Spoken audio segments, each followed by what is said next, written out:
everyone, it's Nettie from I Hear You. Today is going to be the final video showing you how I create this burgundy and red wig. So I'm starting off by placing my wig cap on my dome head. I'm going to just block off the measurements. And I'm following the measurements from my wig sizing chart. This is going to be for my ready to ship wigs.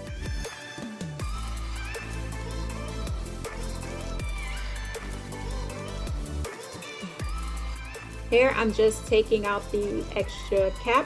I like my cap to be nice and flat.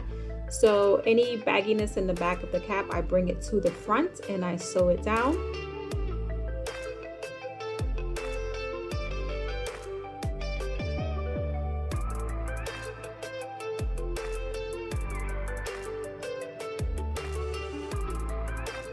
Afterwards, I'm going to take my closure and I'm going to place it and then sew it down.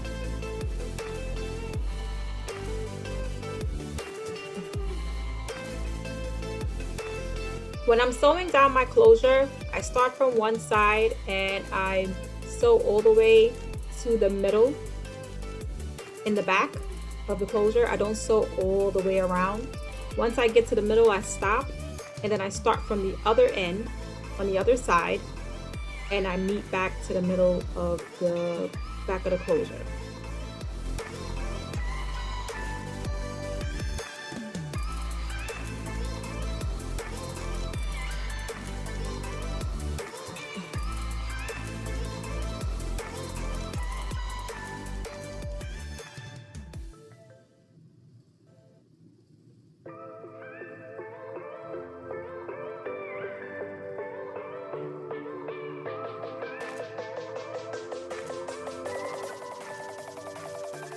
So now I'm going to start drawing my guidelines, and when I start on my guidelines, I draw on each inch mark. I can see my ruler through my mesh cap. I'm not going to go all the way up, I'm going to go about to the middle of the cap. Once I draw them in the middle, then I start on each side. I do one side at a time.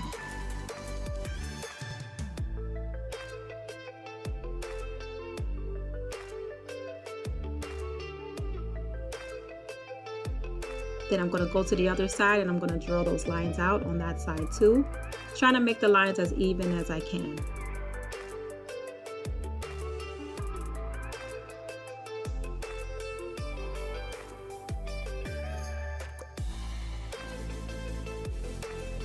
When I finish drawing the lines that's going all the way around, then my last lines are going to be a ½ inch apart on the top, you'll see. And those lines are just going to go straight across. That's my last track that's going to go around the closure to close off the wig. Just drawing that out, that's where my last track is going to sit. And then I'll just go ahead and finish drawing those lines out.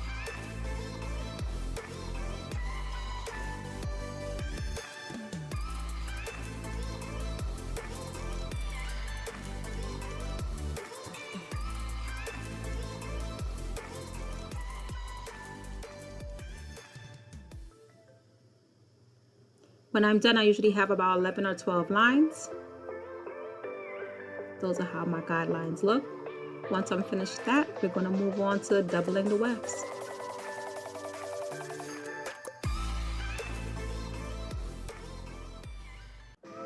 So here I'm just showing how I position the track. I never start at the very end. Once I place it, I forward stitch and then I back stitch to catch the end of the weft. And then I just continue to stitch forward. I make sure that I stop to make sure I'm positioned correctly. I want to have both those tracks in the middle of my presser foot. Make sure that the needle is catching both of the wefts. I use one of my hands to just guide it through. I'm not pulling it, I'm just guiding it just to make sure that it's staying in the middle.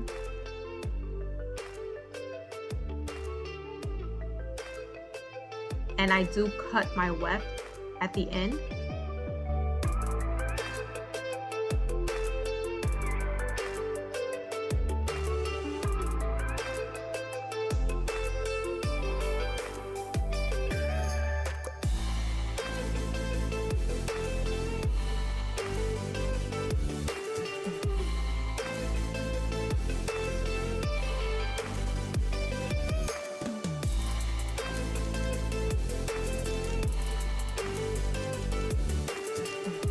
Okay, and then once I'm done, it looks like this. Nice and neat. Now I'm going to get ready to stitch those tracks down to the cap. So those are my lines that I made earlier. Now when I take my weft, I position it on the first track. I get as close to the end as possible without going over. I don't want any tracks hanging off of the cap. Once I position it, I stitch it down to lock it in place. Then I take my weft and place it on the line. So I'm placing it on the line, and then I just make sure to just follow that line. So you'll see that I'm going to be moving my cap in the direction of that line, curving it, and then I cut, and then I do my back stitching to make sure that the ends are secure.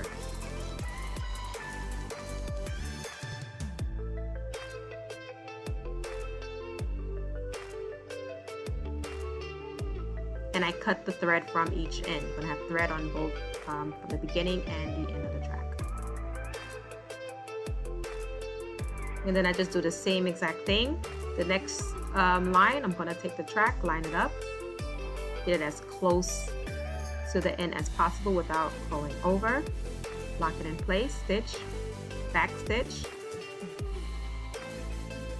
Then I'm gonna take the weft, line it, and then I'm going to continue to stitch to the other end. And then when I get to the other end, I do my back stitching.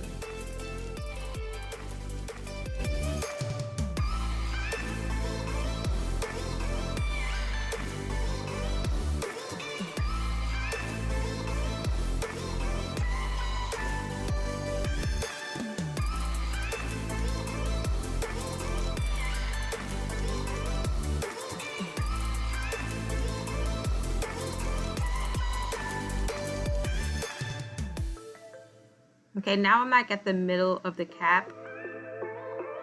I'm doing the same exact thing. You have a better view here of what I'm doing.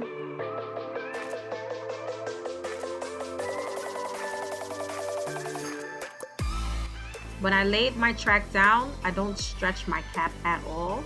I just make sure that the cap is laying smooth to the machine. So I just smooth the cap out without pulling it. So when I lay my track down, it should be nice and smooth. You don't want to sew when your cap is bunched up, and you don't want to pull on the cap while you're sewing, because it will cause your tracks to ripple.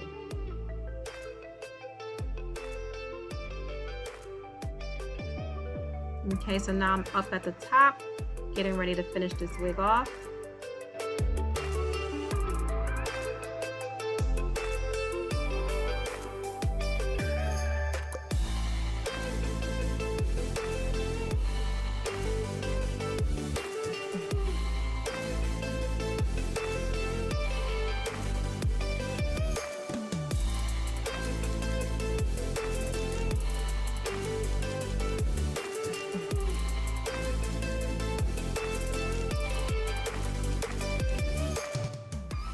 Now I'm placing the very last track right behind the closure.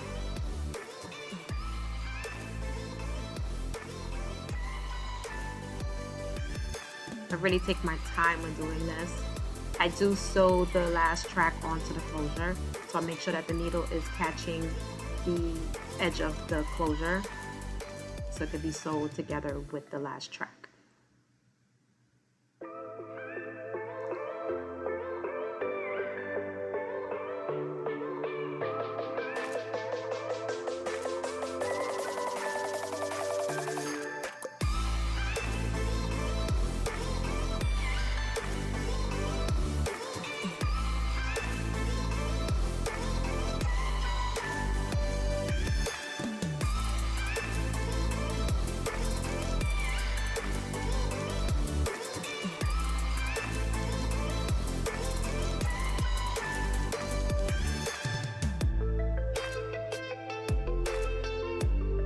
So I'm just following that line all the way around.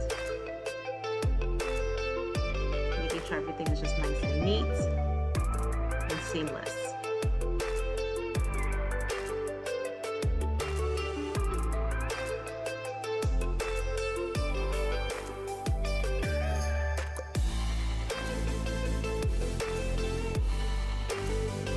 And the wig is complete. It's nice and neat, it's nice and flat. The wig is nice and full. I used all 3 bundles. That was the only little piece that I had left. And now when I'm done, I'm just gonna cut the extra cap from under the lace.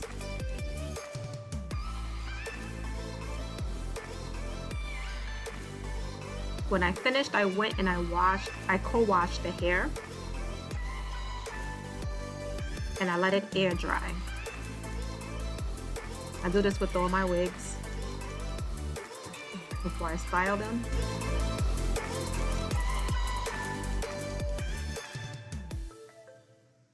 After the wig was dry, I went ahead and placed some curls. Look at that color. That color is gorgeous. I love it.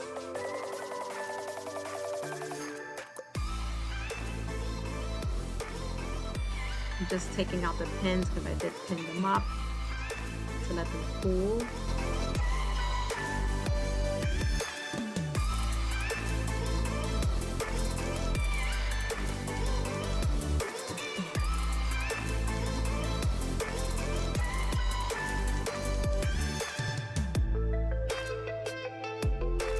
When I was done, cut a little layer in the front just to layer the front piece so it can sit the way I wanted it. Just styled it, combed it out a little bit.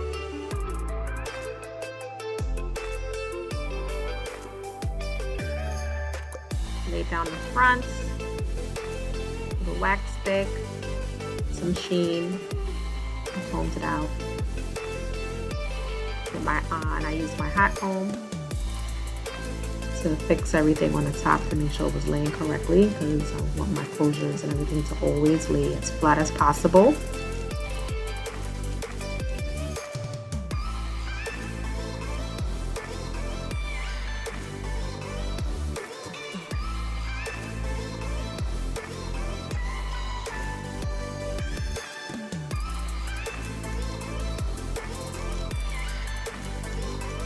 That is it for this video. I hope you enjoyed all 3 parts of me creating this unit.